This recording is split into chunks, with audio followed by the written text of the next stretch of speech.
Hey watch lovers, Brad from Brent Miller Jewelers, and today I have for us our very first Omega Ultra Deep model that has arrived on site. So been waiting to see this. This is the first one. Hopefully we will get more here in the very near future. I will certainly review all of them, and let's just get the case dimensions out of the way immediately. So I measured this across the case here, above the crown to below the 9 position at 45.5. So true to size as listed, 45.5 millimeter, grade 5 sandblasted titanium case. I also measured straight across the bezel from the 3 to the 9. Again, the widest point of just the bezel, 43.7 millimeters. And then just the crystal itself at 32.1 millimeters. So the crystal, while it is such a large case, the crystal is on par with obviously some smaller watches. So overall, I don't think it wears as large as the dimensions indicate. However, we do have an 18 millimeter thick just case. I measured underneath the NATO, so just the case itself, an even 18 millimeters with the 2-pass NATO here. Again, I pushed down. I didn't push down too hard, but to give you a nice look, 20.7, so not quite 21 millimeters with the NATO, which is the only option this watch comes on. I measured 21.5 millimeters. Omega has it listed as 22 millimeters, so it probably is 22 millimeter lug width. And the reason I have this undone is I wanted to show you these lugs are referred to as manta lugs.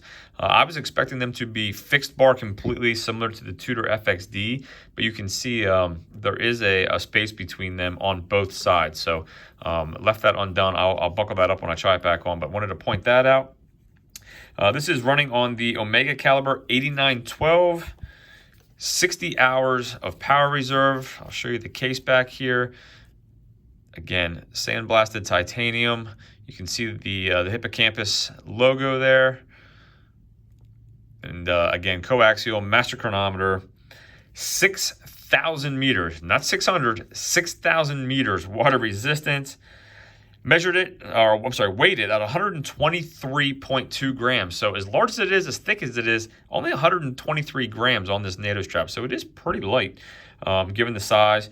Retail on this watch is $12,300. So I already mentioned grade 5 titanium case.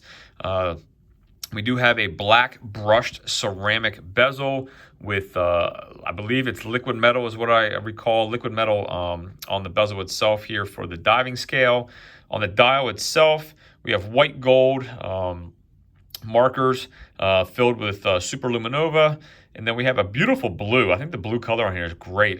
Cyan blue. And you can see our second hand here. It starts as white and is gradient and gets the darker blue towards the end of the second hand. So really do like the color. I like the ultra deep matching color, the strap with the same color. So overall, I think it's aesthetically pleasing. I like the look of it. The sandblasted titanium looks great. So again, I think it's a great looking watch. You know, the size is going to be the question. Let me put this NATO strap back on and throw this on my 6 3/4 inch wrist. Hopefully it's not too comical.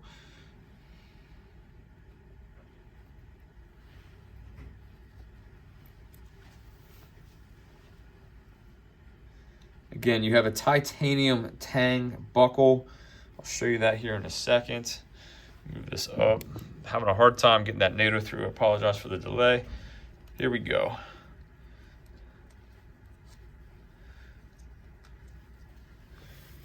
So again, 18 millimeters thick. And you know what? I forgot to give you the lug to lug. So I measured the lugs in 2 places. I measured it kind of just here, what you see before it hits the NATO at an even 52 millimeters. And then I also measured it from the widest spot. So with the NATO, from the widest spot across like that, I measured that at 57.8. So it does take up some real estate on the wrist. But overall, again, because of how light it is, I think folks with larger wrists will probably wear this and wear it comfortably because it is super light. I think also it won't be as tall on a single pass NATO or a thinner strap, even if you find something else that's not a NATO that might work with these manta lugs as a secondary option. It does, again, the NATO does make it a little over 2 millimeters thicker. So again, I think it's a great looking watch.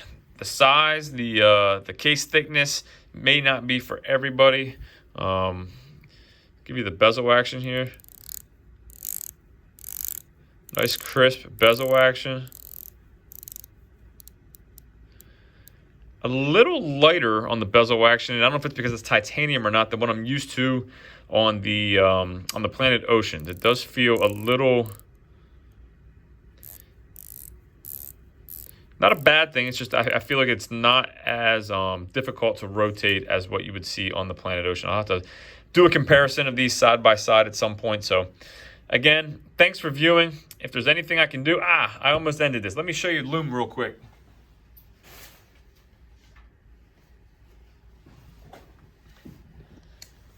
And as I was saying, if there's anything I can do for you, email me, brad@brentmiller.com. Thanks for viewing, and we'll see you in the next video.